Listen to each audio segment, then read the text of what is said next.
leitura da Bíblia com Lana e Rosânia. Hoje nós vamos ler do capítulo 9 ao capítulo 11, a resposta de Jó. Quem se atreve a discutir com Deus? Então a resposta, Jó disse: eu sei muito bem que as coisas são assim. Mas como é que uma pessoa pode provar a Deus que ela está com a razão? Quem se atreve a discutir com Deus? Ele pode fazer 1000 perguntas a que ninguém é capaz de responder. A sua sabedoria é profunda e o seu poder é grande. Quem pode desafiá-lo e vencer? Sem aviso ele muda de lugar os montes e na sua ira os destrói. Deus manda terremotos e o chão treme. Ele abala as colunas que sustentam a terra.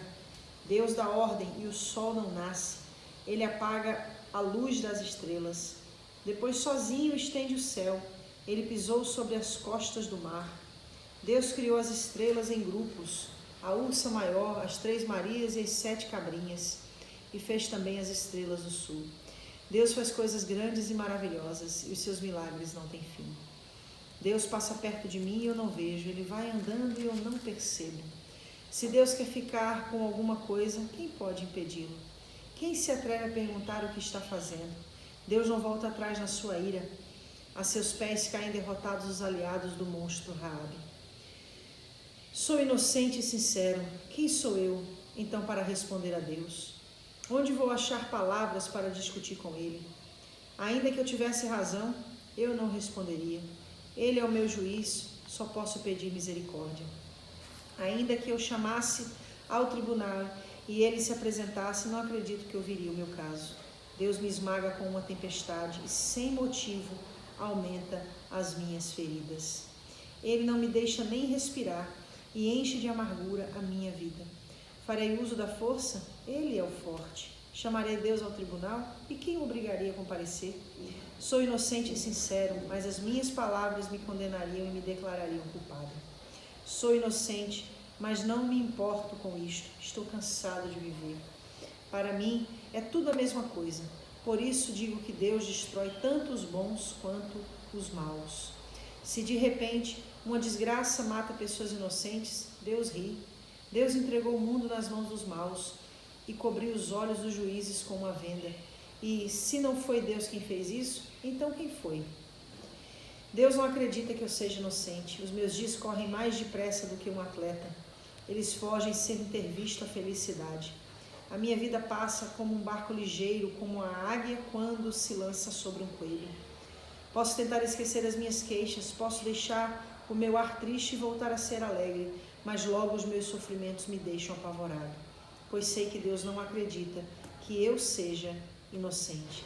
E se Ele acha que sou culpada, não adianta nada lutar. O sabão não pode lavar os meus pecados, o sabão mais forte não pode limpar o mal que cometi. Deus me joga na lama e até a minha roupa tem nojo de mim. Deus não é um ser humano como eu e por isso não posso responder-lhe nem podemos resolver a nossa questão no tribunal. Para nós dois não há um juiz que possa julgar a mim e a Deus. Ó Deus, para de me castigar, não me enchas de medo com os teus terrores. Então eu falarei e não terei medo, pois a minha consciência não me acusa. Vou me desabafar. Estou cansado de viver. Vou me desabafar e falar da amargura que tenho no coração. Ó Deus, não me condenes. Dize-me do que me acusas. Tu mesmo me criastes. Como então podes ter prazer em me maltratar e desprezar e em aprovar os planos dos maus? Por acaso tem olhos como nós? Será que vês as coisas como nós vemos? Por acaso a tua vida é tão curta como a nossa? Será que vives tão pouco quanto os seres humanos? Então, por que procuras saber de todos os meus pecados?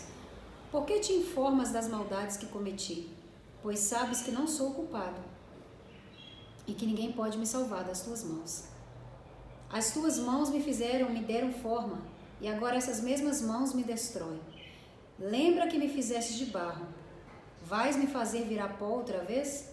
Tu fizestes com que o meu pai e minha mãe me gerassem, que me dessem a vida. Formaste o meu corpo de ossos e nervos e os cobristes com carne e pele. Tu me deste vida e me deste amor, e os teus cuidados me conservam vivo. Mas agora sei que no teu coração tinhas esse plano secreto. Tu querias ver se eu ia pecar para depois me negares o teu perdão. Se sou culpado, estou perdido. Se sou inocente, não tenho coragem para levantar a cabeça, pois fico envergonhado quando olho para a minha desgraça. Se levanto a cabeça, orgulhoso da minha inocência, tu como leão me persegues e até fazes milagres para me destruir. Tu sempre tens testemunhas que me acusam. A tua ira contra mim vai aumentando e tu me atacas sem parar, como se fosse um exército. Ó Deus, me deixe em paz. Ó Deus, por que me deixasses nascer? Eu deveria ter morrido antes mesmo que alguém me visse. Eu teria ido do ventre da minha mãe para a sepultura, teria sido como se nunca tivesse existido. A minha vida está chegando ao fim, então me deixe em paz. Deixa que eu tenha um pouco de alegria. Antes que me vá na viagem que não tem volta, antes que vá para o país da escuridão e das trevas, para o país das sombras e da desordem, onde a própria luz é como a escuridão. Capítulo 11. Primeira fala de Zofar.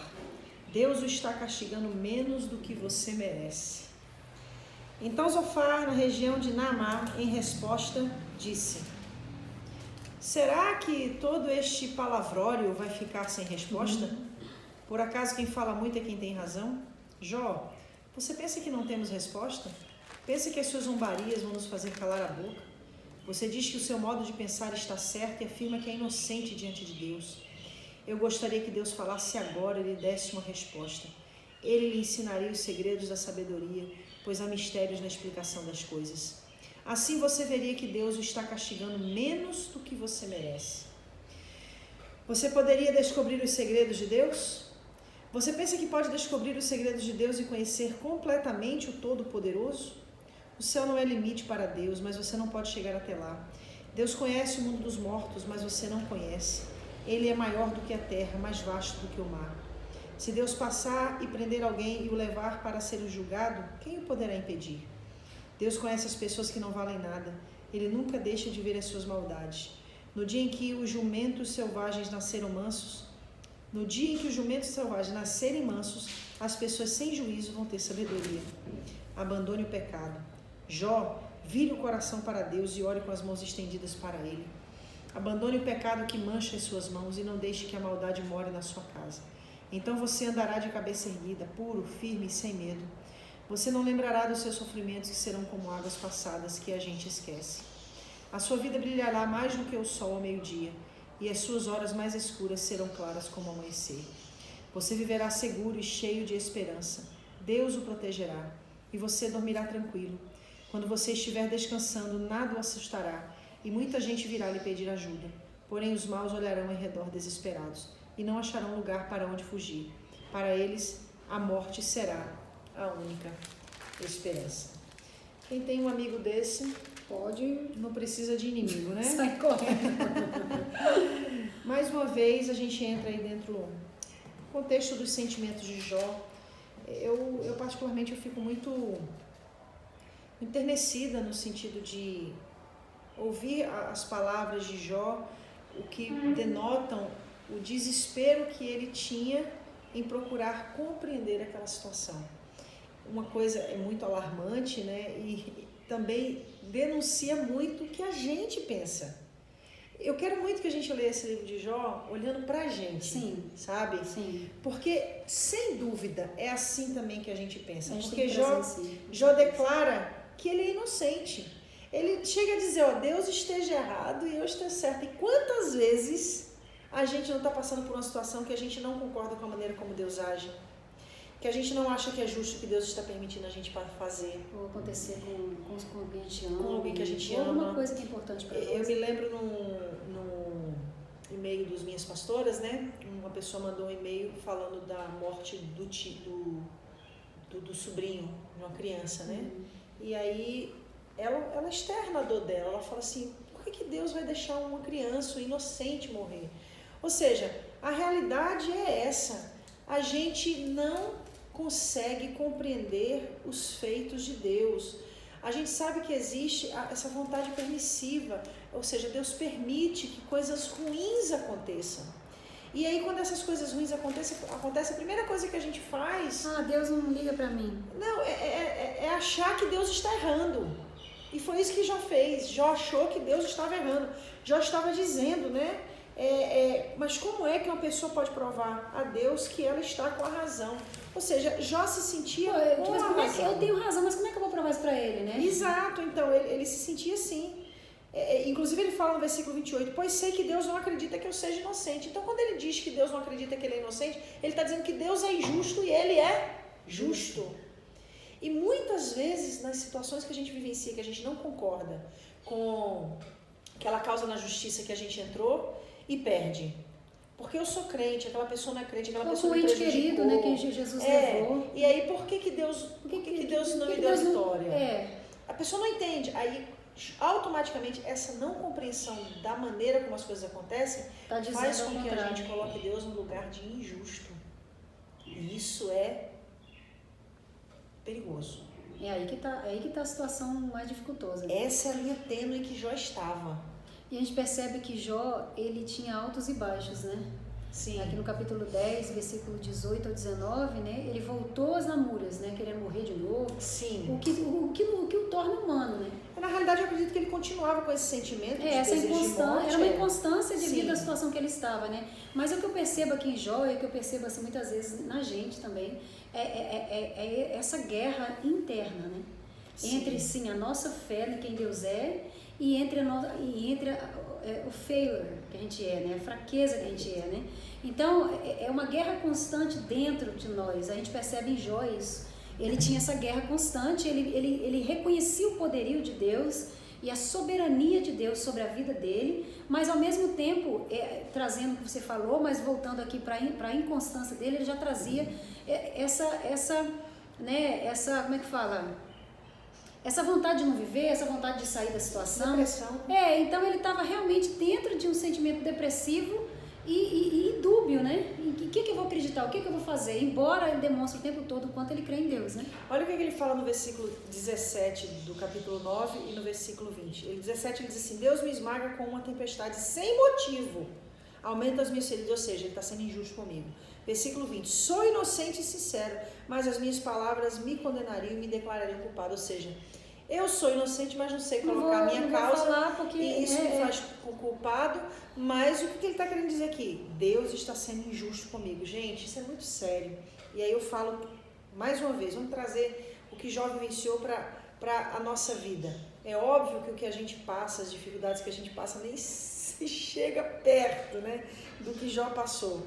Mas a realidade é essa, quando a gente não aceita o que Deus faz, quando a gente não aceita perdas, quando a gente não consegue lidar com situações difíceis, de dificuldade, de provas que são incompreensíveis para a gente, a primeira coisa que a gente faz é colocar em doubt, em dúvida, o caráter da justiça de Deus.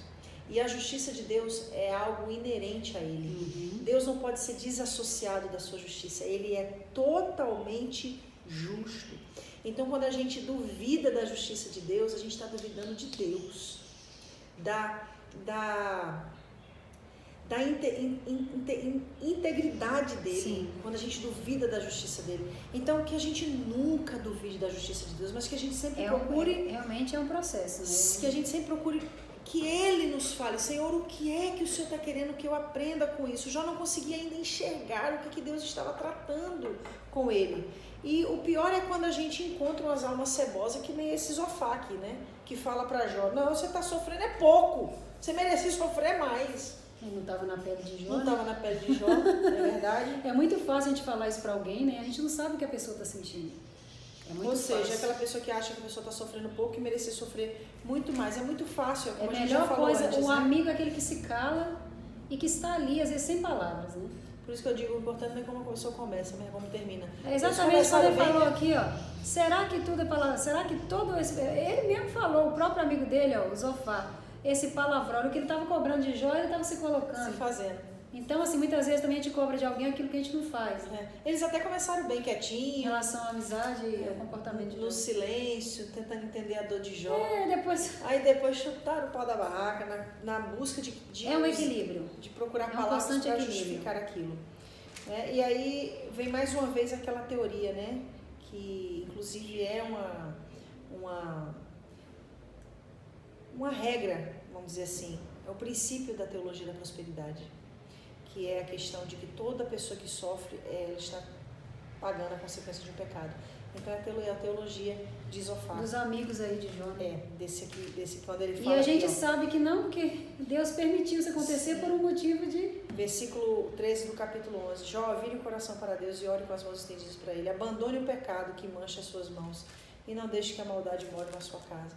Ou seja, a gente sabe que Deus estava provando Jó por causa do orgulho dele. Deus estava permitindo que tudo aquilo estava acontecendo. E o maior problema é que quando Deus traz a gente para situações de provas que demandam o juízo de Deus contra o nosso orgulho, essas são as provas mais longas que existem, sabia disso? As provas que tratam com o nosso orgulho. Porque a maior parte do tempo a gente não consegue enxergar por que nós estamos sendo provados. Porque o orgulho, ele tem uma destreza em se mascarar, em se esconder, de forma a não ser revelado. Inclusive é isso que Tiago fala, que Deus resiste aos orgulhosos, aos soberbos, mas dá graça aos humildes. Então, é muito importante a gente entender isso. Então, a gente vê que essa prova de Jó, ela persiste, ela vai dando continuidade, por quê? Porque ele ainda não havia conseguido enxergar por que razão estava sendo provado daquela maneira. Verdade. Só pra gente fechar agora, aqui Zofar, ele fala, ainda vou pro negócio do palavrório. Será que todo esse palavrório vai ficar sem resposta? Por acaso quem fala muito é quem tem razão? É incrível como muitas vezes a gente se vê numa situação dessa, por exemplo, ele mesmo estava se contradizendo. Porque o que ele estava falando aqui? Por acaso ele teria razão no que ele estaria falando para Jó? Não é que a gente está entrando em defesa de Jó, a gente está fazendo como é que fala? Uma análise, do que a gente muitas vezes cobra ou que se é cobrado, mas também muitas vezes por não se colocar no lugar, a gente quer um posicionamento de acordo com aquilo que a gente fala, com aquilo que a gente espera. E aqui a gente vê ele se colocando nisso, Quer dizer, o Jó falou, por acaso você fala agora, mas e ele? Falando também coisas que ele não sabia. E aqui entra essa linha de equilíbrio que a gente sempre está falando, Principalmente eu uso muito essa linguagem de equilíbrio com Deus.